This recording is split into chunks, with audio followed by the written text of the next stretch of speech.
Yeah, what's up, my earthlings and beings? It's Rod D of Orange Ninja News, making it do what it do. Yeah, what's up, man? Another day.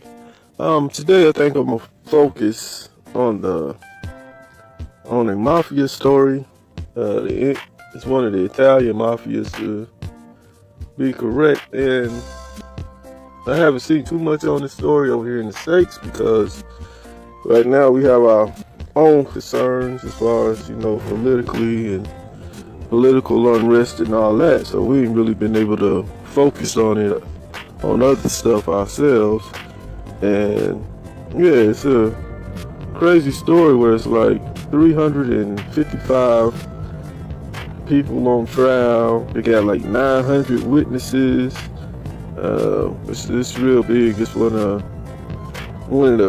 the biggest mafia trials since I think they said back in the 1980s or something. I don't know, man, but yeah, it's ridiculous. Probably the largest mafia trial he ever had over there. Now, what's going to blow your mind though is that every now and then you have something like that come up, and you'll say, okay, well, this is going to be no more mafia because they're going to arrest everybody from the mafia, so one won't exist no more. No, that's just one of the mafias. They be like, yo, we arresting people from this certain gang or this certain crime syndicate family. But you gotta understand, that's just one family out of thousands. And once you lock those guys up, then the next guys can take over and they get stronger because now they got all this territory where these other guys used to be in that territory. Now all those guys gone. Now the competition, like, oh, cool, I like this area. And those other guys was always here in the way. Now that they out the way and they're gone, boom. It's just like whenever you look up some of the biographies and stuff from large cartels and stuff, where you have one of the leaders or the heads of the group that was working with somebody else, and he wanted to take over, so he helped get the other guy locked up so he could take over.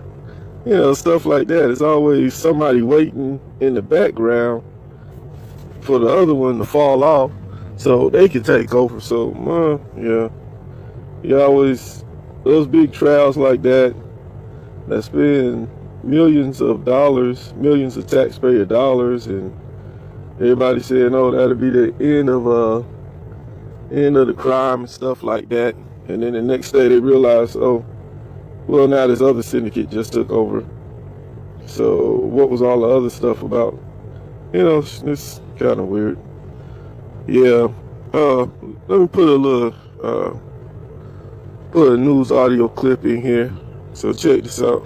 Extortion. This trial is centering on the Ndrangheta Mafia. They're based in Calabria, but they have tentacles all over the world. Really serious crimes being leveled against many of the individuals. But it's not just people alleged to be in the Mafia, but also lawyers and politicians who are accused of associations with the Mafia. Now, we saw this morning the chief prosecutor arriving, Nicola Gratteri. Now, he has chased the Ndrangheta for 30 years. He travels everywhere in an armoured vehicle with bodyguards. The Mafia have called him a dead man walking, but I managed to speak to him before the start of the trial, and he said to me he will not be intimidated.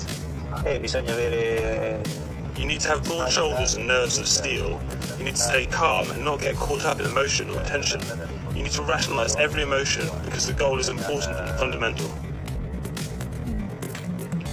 You do have to admire, even perhaps be astonished by his composure because of the very real risks. After a maxi trial back in the 1980s, finished in 1992, two of the judges involved were assassinated. But he says this is an incredibly important trial. It is a potent message to Italy that the state wants to bring the Mafia down. Well, thank you.